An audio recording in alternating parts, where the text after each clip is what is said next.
Y si entender cómo se conectan las neuronas en el laboratorio nos puede ayudar a entender enfermedades como el Alzheimer. Hoy os he traído un superinvitado, a Jordi Soriano Fradera, que es investigador y profesor en Física UB, en la Universidad de Barcelona. Y necesito que me cuentes, Jordi, ¿cómo puede ser que un físico esté trabajando con el cerebro? Hay muchos, ¿eh? Hay muchos trabajando en el cerebro. Y la razón es que es un sistema complejo por excelencia.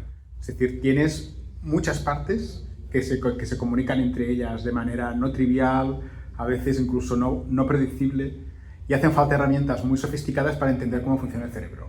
De hecho, Wow. el gran lema de los sistemas complejos es que el conjunto es mucho más que la suma de las partes, ¿vale? El cerebro es mucho más que neuronas que se conectan, ¿vale?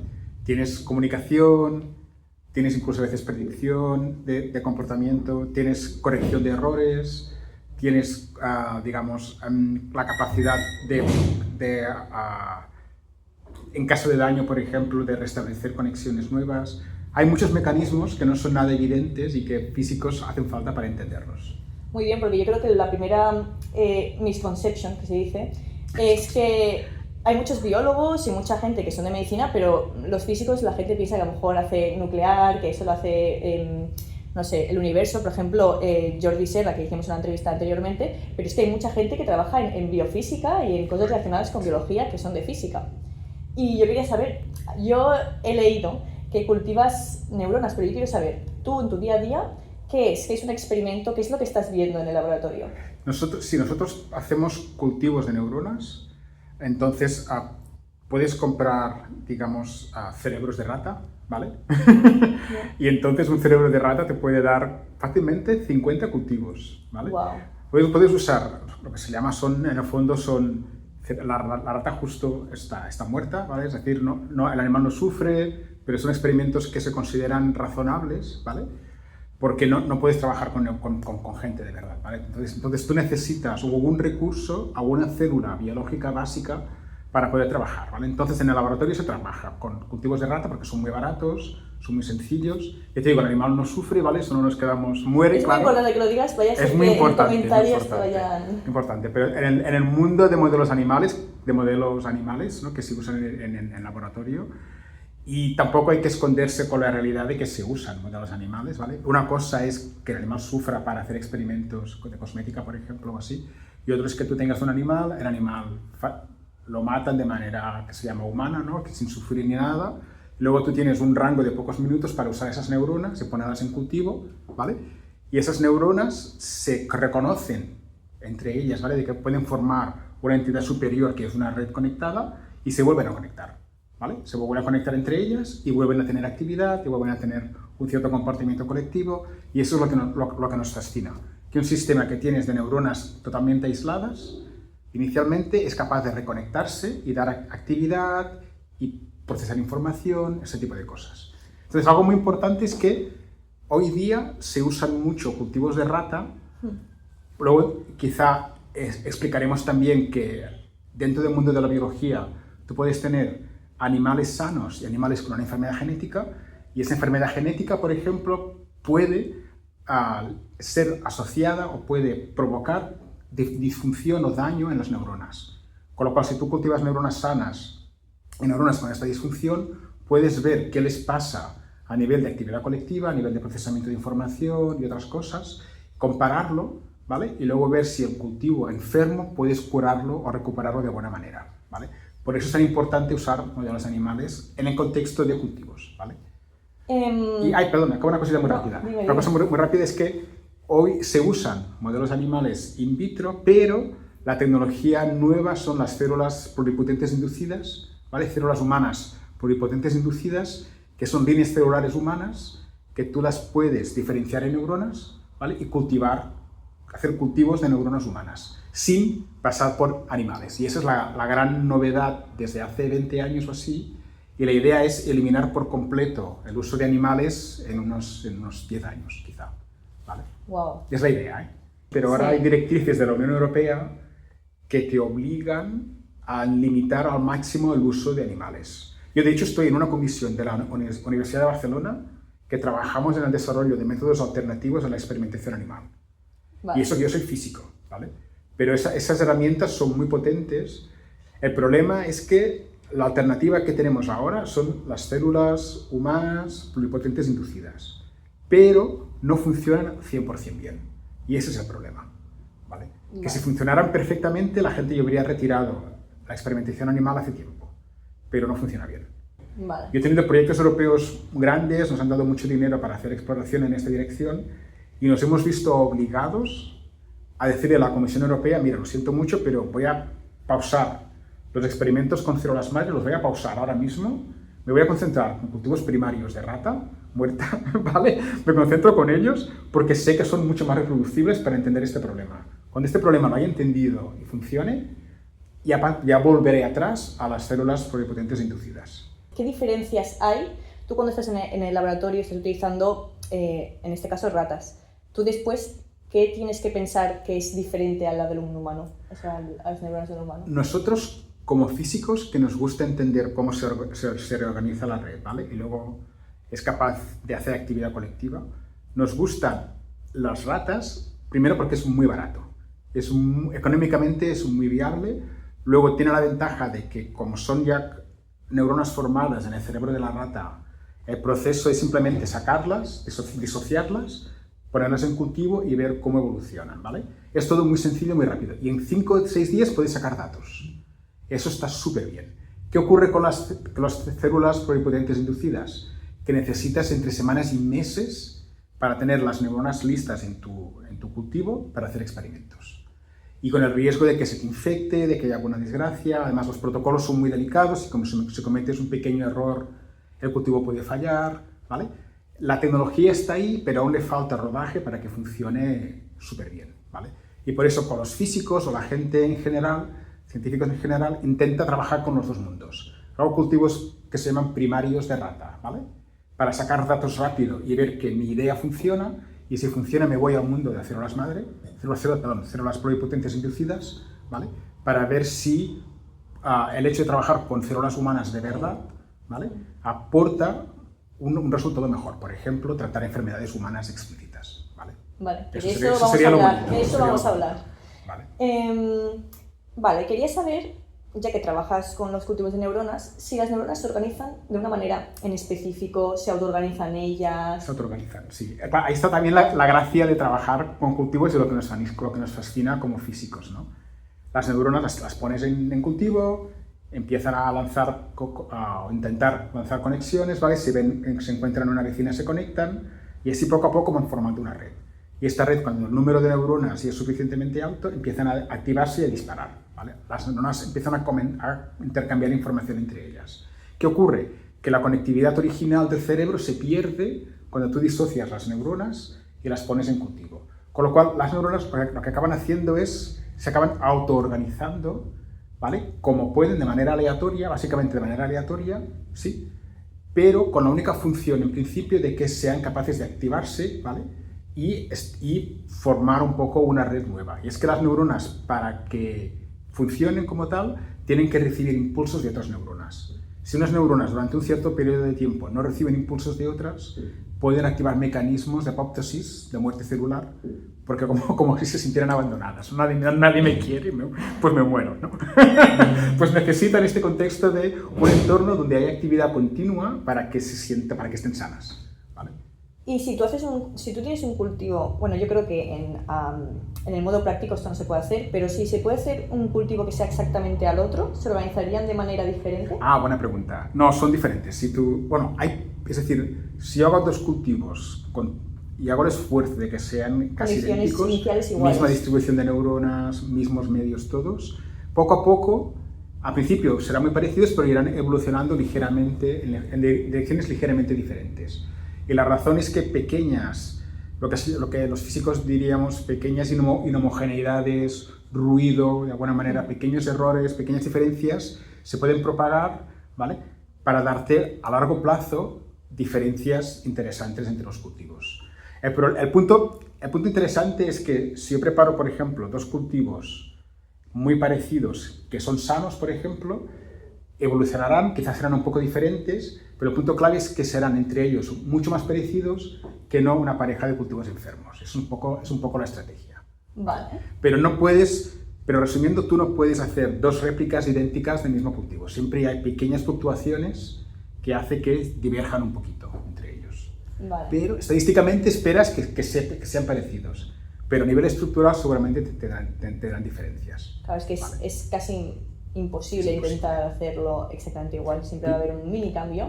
Exacto. Piensa que es un sistema que nosotros llamamos, en física, decimos que es un sistema complejo, no lineal, en el sentido de que las interacciones no son sencillas de describir. Cuando tú tienes sistemas que son complejos, pequeñas fluctuaciones hacen que cambien un poco en comportamiento, ¿vale? Vale. Pero quizá el colectivo es muy parecido, pero a nivel, digamos, en detalle, hay diferencias. Vale. Nos vamos a adentrar un poco ya a la conexión con la salud, pero primero quería saber si en el laboratorio estos cultivos, ¿qué pasa cuando sufren un daño o qué significa que sufriesen un daño? Ah, vale. Sí, esto es interesante porque nosotros como científicos que trabajamos con cultivos nos interesa usarlos desde el punto de vista de modelo. Es decir, ¿qué podemos hacer, ¿vale?, para dar ideas que puedan ayudar a los médicos o grupos de medicina, ¿vale?, a avanzar nuevas estrategias curativas, ¿vale? Entonces, ¿qué ocurre? Que un cultivo, y en general también el cerebro y otros circuitos neuronales, tienen la capacidad de autorregenerarse. Por ejemplo, si yo tomo un cultivo y con un bisturí hago un corte, ¿vale?, o con un láser mato neuronas, el sistema quizá caerá en actividad, perderá actividad durante un tiempo, ¿de acuerdo? O la actividad cambiará muchísimo, pero poco a poco irá restableciendo conexiones para volver a ser activo y lo más parecido a como tenía en el comportamiento original, ¿vale? Es decir, un cultivo neuronal tiene una capacidad muy alta de autorregenerarse, ¿vale?, bien mediante la formación de nuevas conexiones o bien mediante el reforzamiento de las que existen.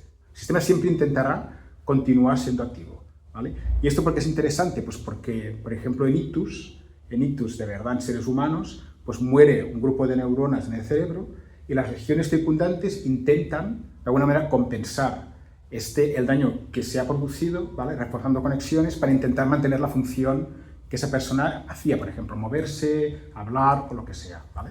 Pero analizar esto a nivel de persona, tú no puedes decirle a alguien, venga, un ictus ahora y miro qué te ha pasado. Esto no puedes hacerlo, ¿vale? Con lo cual lo que hacemos es hacer modelos in vitro en el laboratorio muy bien controlados, entender cómo se produce este fenómeno de recuperar la red, ¿vale? Y cuando lo hemos entendido podemos dar ideas a los médicos de cuidado, porque si encuentras una persona con ictus, quizá usa esta estrategia, ¿vale?, para tratarlo, que hemos visto in vitro que funciona.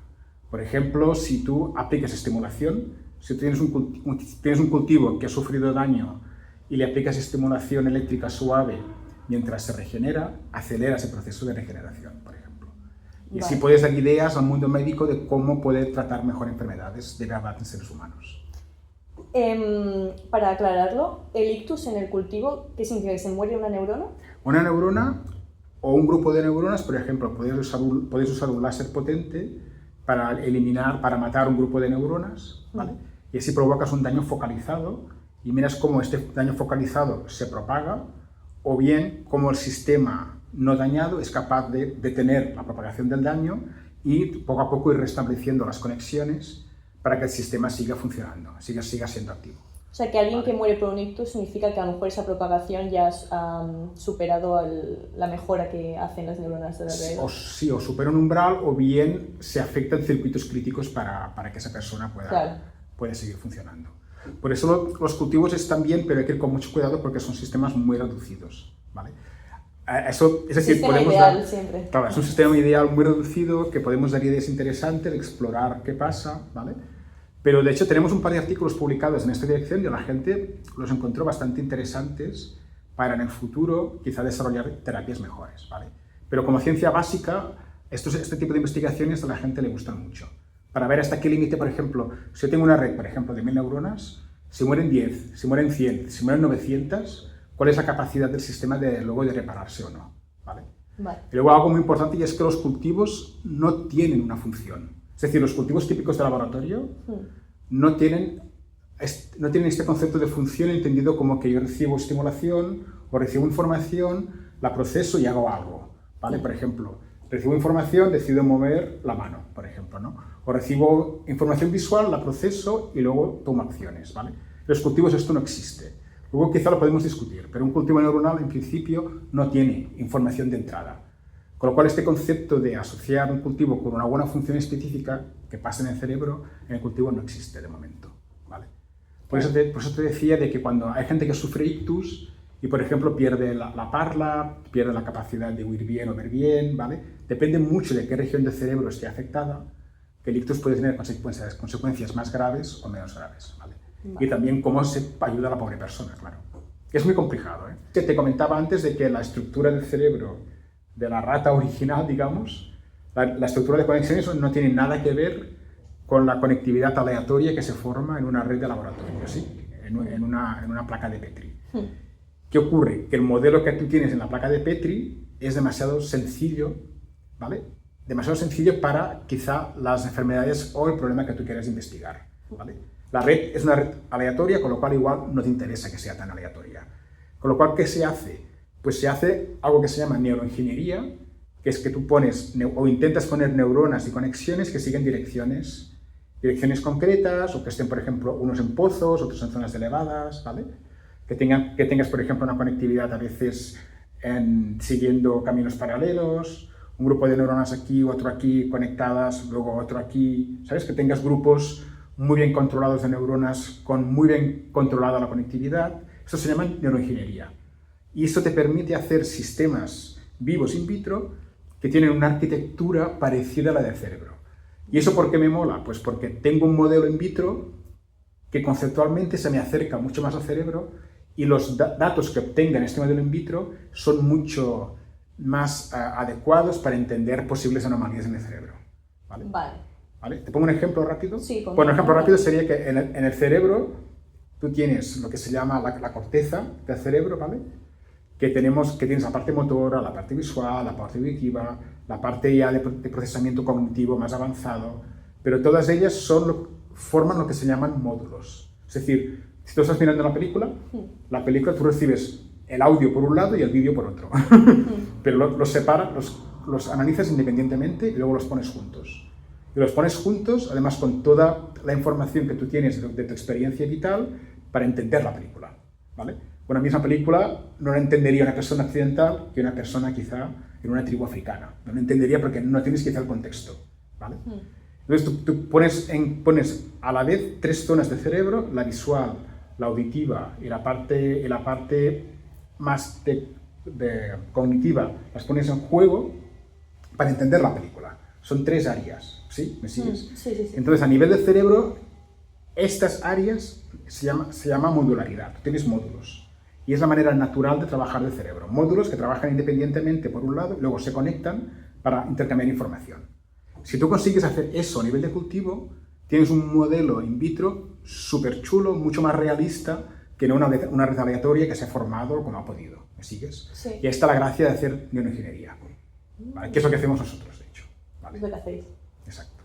Muy bien. Y mola muchísimo, es muy divertido. Hombre, y suena como muy innovador, ¿no? También muy complejo. Sí, porque además, volviendo otra vez a la parte de enfermedades que también te gustaba, según qué enfermedades afectan unas partes del cerebro o a otras, ¿vale? Por ejemplo, en Parkinson sobre todo daña una zona del cerebro que se llama estriato, por ejemplo, ¿vale? Entonces, ¿qué ocurre? Que mucha gente que hace modelos in vitro, pues ¿qué va a hacer? Intentar hacer un modelo de cultivo donde tenga una parte que sea estriato, otra parte que sea la corteza cerebral, otra parte que sea otra región llamada hipocampo. ¿Cómo las conecto entre ellas? Wow. Que se parezca a lo que veo en el cerebro. Entonces, una vez las tengo conectadas y que se parezcan en el cerebro, ¿qué pasa si yo in vitro le hago daño al estriato? ¿Puedo modelar cómo este daño se propaga a las otras partes del cerebro? Si lo puedo modelar y entender, ¿puedo buscar tratamientos que funcionen in vitro y luego trasladarlos a pacientes? Esta es un poco la historia difícil y rocambolesca de estas ideas, ¿vale? Por eso la neuroingeniería es tan importante, ¿vale? Inténtame hacer en cultivo la estructura que tú ves en el cerebro lo mejor posible. Sin hacer cerebros, cuidado, que no hacemos cerebros, Esto lo hablaremos y vale, ya sí, veremos qué decimos. Pero me quedas asombrado, o sea, no sabía que era... O sea, me parece espectacular la manera en la que se intenta simular un cerebro de que el humano ha podido de alguna manera intentar simular con módulos y todo lo que has dicho. Correcto. Me parece... Eso es muy, muy chulo. Vale, pues mira, volvemos a la conexión con la salud, que de hecho estábamos hablando de ello.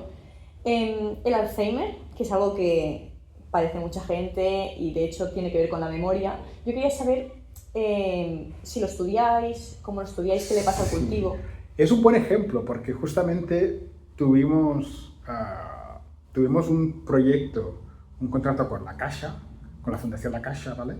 Que nos dieron dinero juntamente con colaboradores en centros de bioingeniería, con gente de química, con gente de neurociencia. Nos dieron dinero, bastante dinero, para justamente intentar ver si los cultivos neuronales funcionaban como sistema para investigar Alzheimer, ¿vale?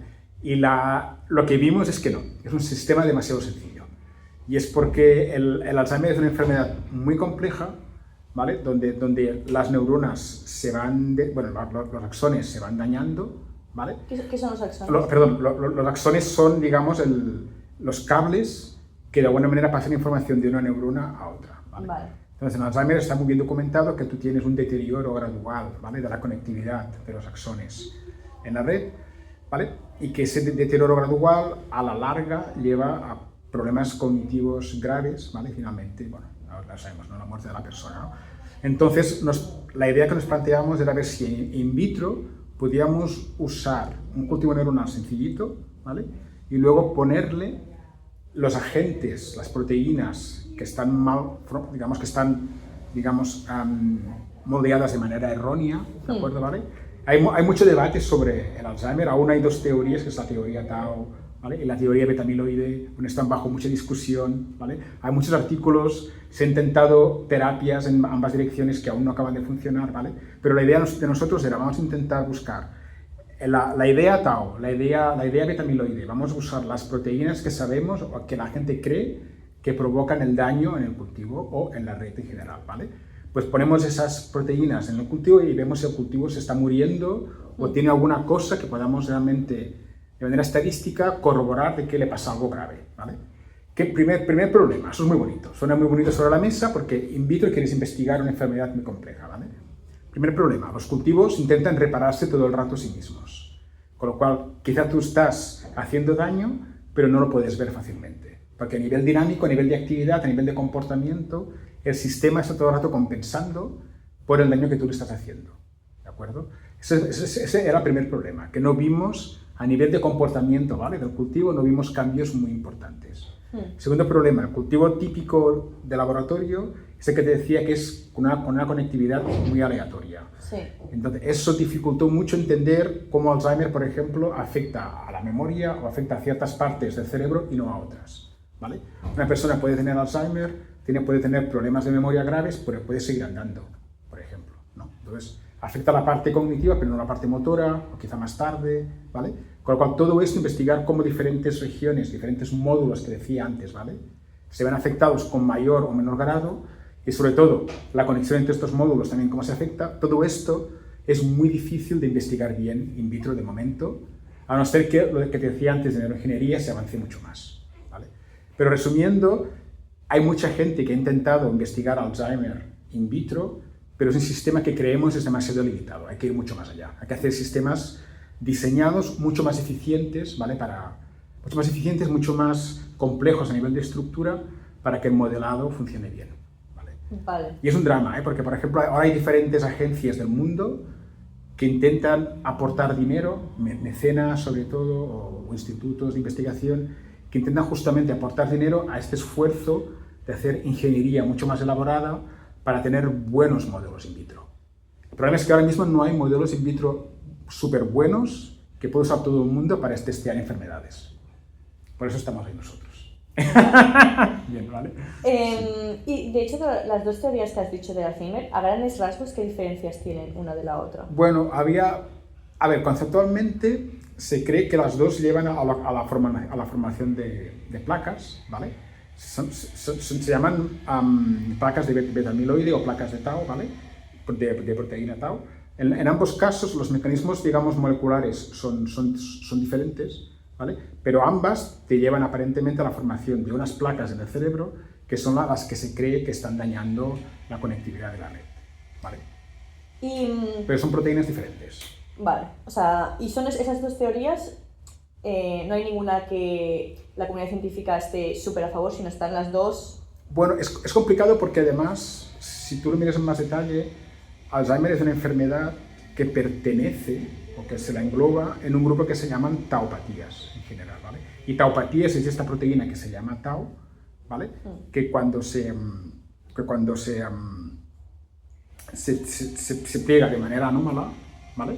La proteína tau puede plegarse de varias maneras diferentes. La natural, que es la que está funcionando bien en los axones, ¿vale? En las conexiones de las neuronas, o se puede plegar de manera anómala y es la que provoca daño, ¿vale? Entonces, claro, un poco la teoría esta de tau, ¿vale? Que se engloba dentro de todas las taupatías, ¿vale? Se ve que realmente que sí, que hay esta disfunción, ¿vale? Que esta proteína puede tener comportamiento anómalo, bla, bla, bla, todo esto, ¿vale? Pero también se ha visto de que en las personas muertas por Alzheimer había tanto casos como esta proteína tau acumulada en ciertas regiones como también estas placas de amiloide, ¿vale? Había las dos. Y no está claro cuál de las dos es realmente el efecto más importante. Aún hay mucha discusión. Y se está revisando continuamente, digamos, cómo se entiende la enfermedad, ¿vale? Se está revisando continuamente la literatura y un poco la visión que tienen los científicos para ver cuál de las dos es la predominante o las dos. O si una es quizá el efecto de la otra también, ¿no? Si son las placas de amiloide consecuencia de problema con tau o al revés, hay mucho debate. Wow. Y que yo sepa, además, se han intentado hacer terapias en Alzheimer, ¿vale? De medicamentos que ataquen justamente, por ejemplo, tau o beta-amiloide, pero no acaban de funcionar bien, ¿vale? Y ahí está un poco el drama. Sigue un poco en stand-by, ¿vale? Y en la diferencia entre, por ejemplo, porque supongo que antes te has referido al Parkinson, la diferencia entre Parkinson y Alzheimer. Son muy diferentes. ¿En cultivo cómo sería? Bueno, ¿en cultivo vale. o a qué te referías? Bueno, en realidad, es decir, Parkinson, por ejemplo, es una enfermedad, de hecho, el 5% de Parkinson es genético, es decir, hay una mutación y esta mutación lo que hace es que algunas de las conexiones que deberían formarse, ¿vale? En el cerebro, ¿vale? Están formadas, pero poco a poco se van degradando, ¿vale? Estas conexiones que deberían estar siempre ahí funcionando bien, poco a poco se van dañando, ¿vale? Y es que en el Parkinson lo que ocurre es que, y eso es hacer un poco de, ¿cómo se llama eso? De interludio, en el sentido de que uno tiene que tener en cuenta que en el cerebro y en general en una red neuronal, tú tienes lo que se llaman neuronas excitadoras, que pasan información, y neuronas inhibidoras que frenan la propagación de información, ¿vale? Esto es muy importante porque en un cerebro de verdad funcionando correctamente, se envía información y a la vez se la frena, ¿vale? Es como si fueran semáforos. Tú no puedes tenerlo todo en verde porque no funciona. Todo en rojo tampoco, obviamente, ¿no? Tú tienes que buscar un balance, ir cambiando todo el rato de verdes y rojos, ¿vale? O sea, excitación e inhibición, tienes que estar todo el rato jugando con ella para que la información fluya en la dirección que toque, vaya al lugar que toque, más rápida, más lenta, se procese de una manera o de otra, todo esto, ¿vale? ¿Qué ocurre? Pues que en el Parkinson, justamente estas neuronas que juegan este papel inhibidor son las que se están muriendo, ¿vale? Con lo cual no hay ningún aparato regulador, ¿vale? Que pueda frenar la actividad, ¿vale? Conceptualmente, salvando muchas distancias, lo que ocurre es que cuando yo doy información para mover un dedo, como no hay nada que frene el sistema, yo muevo varios más, ¿no? Quizá acaba temblando, ¿me sigues? Doy información para hacer una acción motora, claro. Pero esa acción motora, como nadie la regula, nadie frena, ¿vale? El exceso de información acaba moviendo todo, diferentes partes motoras. Y esto un poco conceptualmente da los temblores de las personas, salvando mucho las distancias, para hacerlo sencillo, ¿vale? Entonces, ¿qué ocurre? Que en Parkinson, la enfermedad en sí, hay una pérdida gradual, grave, ¿vale? De estas neuronas que tienen este potencial de controlar la actividad de la red, ¿vale? Y el sistema se descontrola y es lo que lleva a los temblores, ¿vale? Mientras que en Alzheimer lo que tienes es más bien una afectación similar, ¿vale? En todas partes, ¿vale? Es decir, no hay un circuito concreto que se vea afectado, ¿vale? Sino que tienes una afectación, digamos, similar en todas partes. Es verdad que es mayor en la parte cognitiva que en la parte motora, quizá, ¿vale? Pero no es esto de que tienes una subpoblación de la red que queda dañada, sino es más bien que toda la población en conjunta está sufriendo daño, ¿vale? Son mecanismos diferentes. Parkinson, una subred, que es la inhibidora, que frena. En Alzheimer sería un poco toda la población que está sufriendo daño, ¿vale? salvando muchas distancias. Sí, obviamente Sí, estamos sí. simplificando todo. Sí, sí. Son enfermedades muy diferentes. Aunque lleven las dos a degeneración, son muy diferentes, ¿vale? También hay otra que es Huntington, donde Huntington ya es la destrucción casi total de una parte del cerebro que se llama estriado, ¿vale? Con lo cual, cada enfermedad, aunque parezca que a grosso modo, ¿vale?, son degenerativas y llevan a la pérdida de calidad de vida de las personas y su muerte, ¿no?, conceptualmente los mecanismos que hay detrás son muy diferentes. Y por eso es tan complicado, porque para cada enfermedad tú has de buscar el modelo in vitro concreto que le vaya bien. Bueno, no se puede generalizar, son cosas... No. Por ejemplo, si yo quiero estudiar Huntington, que como decía afecta a esta región que se llama estriado, ¿vale?, pues yo debería hacer, por ejemplo, cultivos de estriado, solo de estriado o estriado conectado con corteza, ¿vale? Pero porque sé que el estriado es la región más afectada. Si hago cultivos solo de corteza, igual no me aportan nada. ¿Me sigues? ¿Vale? Sí. Mientras que para Parkinson cualquier cultivo me podría servir siempre y cuando intente investigar qué pasa cuando esta región, esta parte inhibidora de la red está sufriendo daño. ¿Me sigues? ¿Vale? Es decir, para cada enfermedad has de hacer un diseño concreto. Esto no sé si es una pregunta demasiado técnica lo que voy a hacer ahora, pero claro, para lo de Parkinson, tú, ¿cómo en el laboratorio intentas replicar algo con Parkinson? Es decir, las inhibidoras, que son las que no tienes, o sea, tú puedes yo lo que no entiendo es en un laboratorio que puedes elegir qué tipo de neurona tienes. Ahí está la gracia, es decir, ahí está la parte súper emocionante justamente de las células pluripotentes inducidas. Si el cultivo primario que te comentaba antes, ¿no?, de la pobre rata, ¿vale? Pues el cultivo primario, ¿qué pasa? Tiene una mezcla de 80% excitación y 20% inhibición, típicamente, ¿vale? Y eso no lo puedes cambiar. Además, cuando tú pones las neuronas en cultivo, van a estar distribuidas de manera aleatoria las dos poblaciones, ¿vale? ¿Qué pasa? Lo súper chulo sería que tú pudieras decidir qué parte es excitadora, qué parte es inhibidora, siguiendo modelos del cerebro anatómico, por ejemplo, ¿vale? Pero esto con el modelo de rata no sirve. Te has de ir a células pluripotentes inducidas. ¿Por qué? Porque tú puedes exactamente de la célula pluripotente decir esto es excitación y esto es célula inhibidora. Excitación e inhibición. Tengo los dos. Luego en teoría tú podías poner en cultivo unas, luego poner otras, que siguieran caminos diferentes. Esto en principio es difícil, pero se puede hacer. Y hay gente que lo está haciendo, ¿vale? Y esta es la gracia de primero usar modelos nuevos, ¿vale?, con esa tecnología de células pluripotentes y luego combinándola, ¿vale?, luego con ingeniería.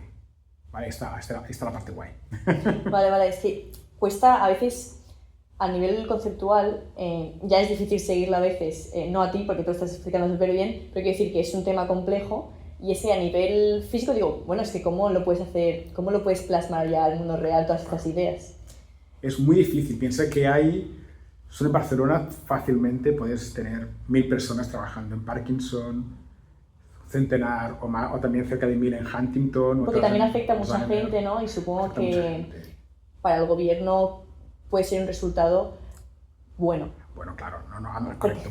No es, por ejemplo, cuando hablaba con Jordi Serra, claro, Jordi Serra habla de neutrinos, entonces, evidentemente, los efectos en la población son mucho menores que lo que estás haciendo tú, que se puede pasar con mucho tiempo a la parte médica y clínica. Claro, además es lo que te decía antes, ¿no?, de que para cada enfermedad tú tienes un montón de escalas, desde la escala molecular, por ejemplo, con Alzheimer, cómo funciona tau, cómo funciona beta-amiloide, ¿vale?, todo, cómo funcionan más las dos proteínas en el contexto de todo lo que ocurre en el cerebro, ¿vale? Tienes toda la parte molecular súper compleja y luego pasas de molécula a neurona, de neurona a pequeños circuitos, de circuitos a grandes circuitos, de esos circuitos al cerebro.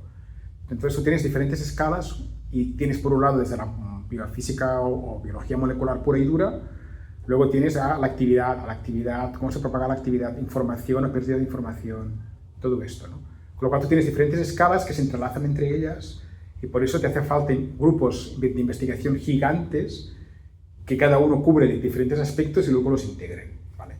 Y eso es muy difícil. Por ejemplo, Levitch es de los grandes líderes en Parkinson, por ejemplo, Hospital Clinic de los grandes líderes en Huntington, ¿vale? Y Vall d'Hebron trabaja mucho en Alzheimer, o igual que el Centro de Bioingeniería de Cataluña. ¿Sabes? Hay diferentes partes de Barcelona trabajan en diferentes enfermedades, ¿vale?, y además, además biólogos colaboran con matemáticos, con físicos. Interdisciplinar. Muy multidisciplinar. ¿Vale? Y, bueno, no sé si querías primero comentar si hay alguna otra enfermedad que creas interesante. Bueno, es que hay muchas. Que tú Por trabajes, desgracia, a lo mejor. Bueno, yo también he trabajado. Es que, mira, por ejemplo, hay otra enfermedad que por desgracia es famosa, que se llama San Filipo. Es una enfermedad de estas súper raras que afecta a una persona cada millón, cada 100.000, alguna cosa así, ¿sabes?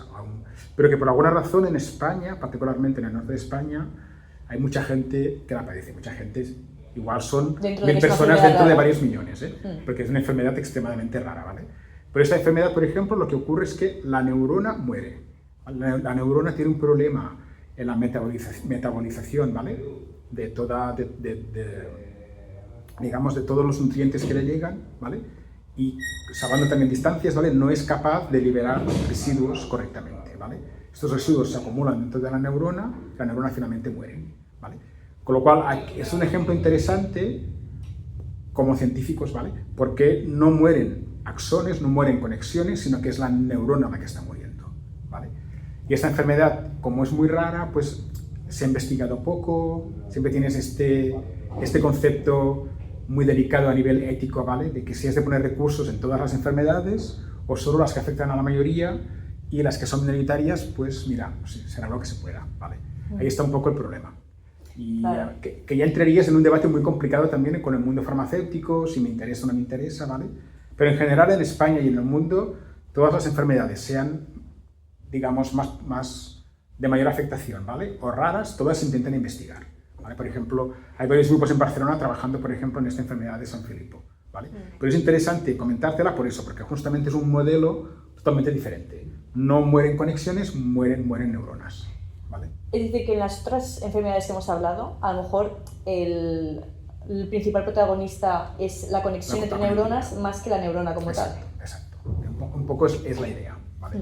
Puedes tener... Luego también es importante a nivel de modelos, ¿no? Que es, vale, ya, pero si te imaginas tú una red de nodos conectados entre ellos, ¿me está desapareciendo el nodo? Perdón, ¿me está desapareciendo el nodo o me está desapareciendo la conexión entre los nodos? ¿Vale? A nivel de física, a nivel de modelado es totalmente diferente, ¿vale? Y por eso, pero te lo decía porque dentro del mundo de las enfermedades también es de ser consciente de si afecta a la neurona, si afecta al axón, a la conexión, ¿vale? Si afecta a una población o solo, digamos, a poblaciones concretas, es un poco la parte delicada. Bueno, también porque la financiación es limitada, ya de por sí. Exacto. O sea, ya de por sí, aunque no hubiesen enfermedades raras, ya la financiación no es gigante. Exacto. Y luego tienes esta limitación de que no puedes ayudar en todo. Por eso un poco la tarea de las fundaciones privadas es muy importante porque son bastante generosas en dar dinero o enfermedades raras o ahí donde no llega quizá el gobierno o la Unión Europea, con lo cual se intenta buscar siempre un equilibrio, ¿vale? Entre estas cosas. Y aunque no lo parezca, hay mucha buena gente que da dinero, ¿vale? Aunque uno no es consciente de eso, ¿vale? Pero hay muchas fundaciones que intentan dar dinero para ayudar a enfermedades, ¿vale?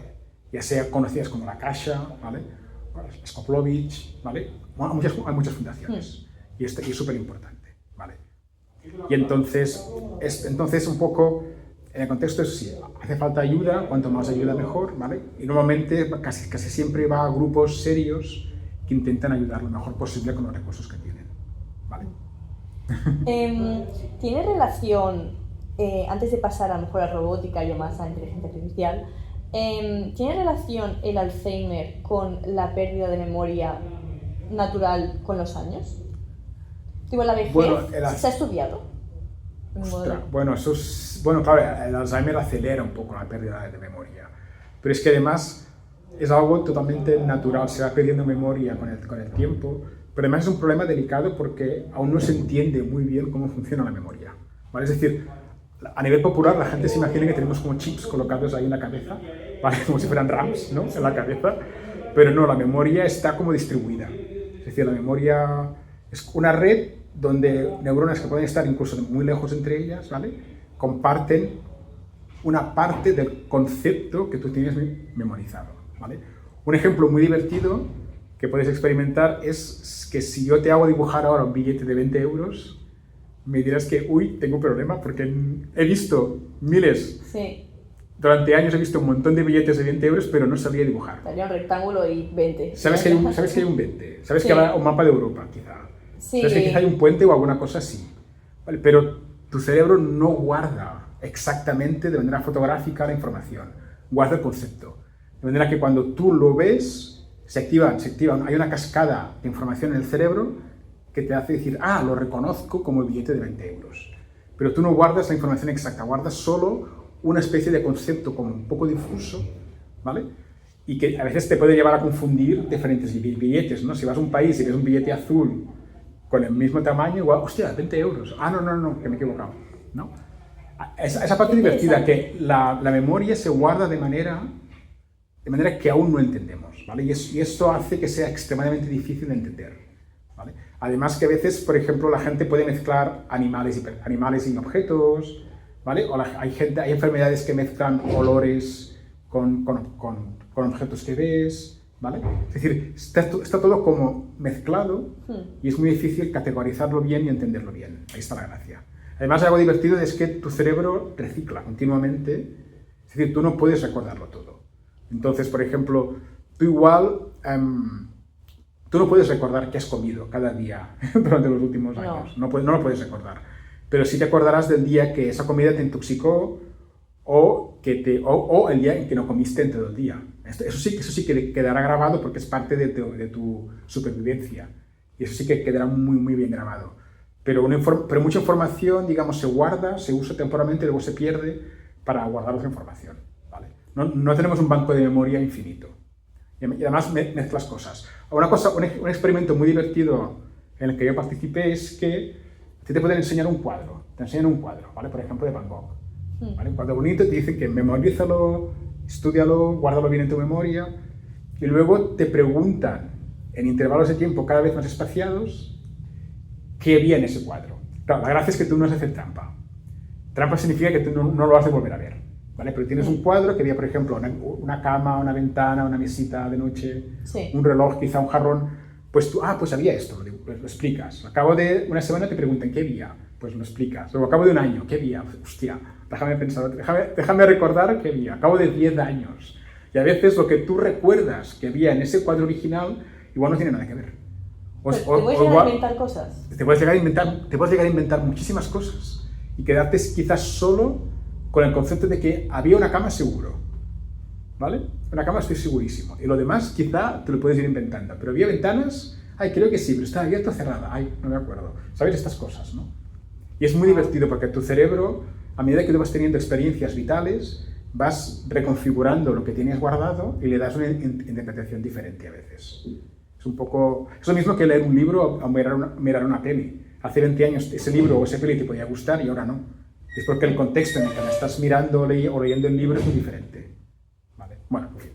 Pero la memoria es muy compleja, ya te digo, hay gente que trabaja en esto, hay proyectos gigantes europeos solo dedicados a entender cómo se guarda la memoria, ¿vale?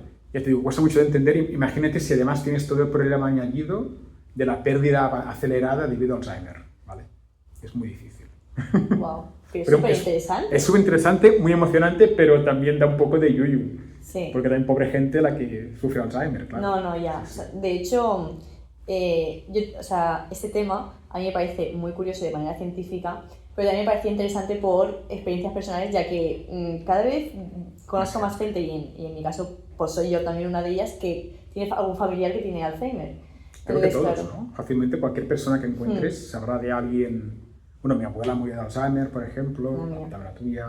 O sea que todos conocemos a alguien que sufre esta enfermedad, ¿no? Y dentro del respeto, claro, siempre dentro del respeto, claro, es muy bonito intentar ayudar, ¿vale? Y también lo que decías tú, a nivel científico es un reto muy interesante, ¿no? Entenderlo bien. No, y también, esto también lo estuve hablando con el otro Jordi. Sí.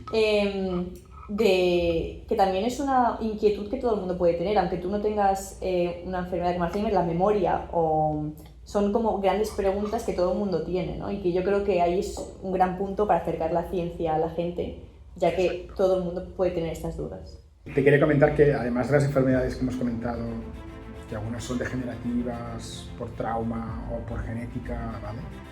Luego está también toda la colección de enfermedades que están asociadas a un exceso de conectividad, a una falta de conectividad en el cerebro, que están bien caracterizadas a nivel de estructura que fallan, porque claro, tener demasiadas conexiones, aunque a la gente le parezca extraño, puede ser demasiado malo, porque estás conectando demasiado partes del cerebro que igual no deberían conectarse tanto.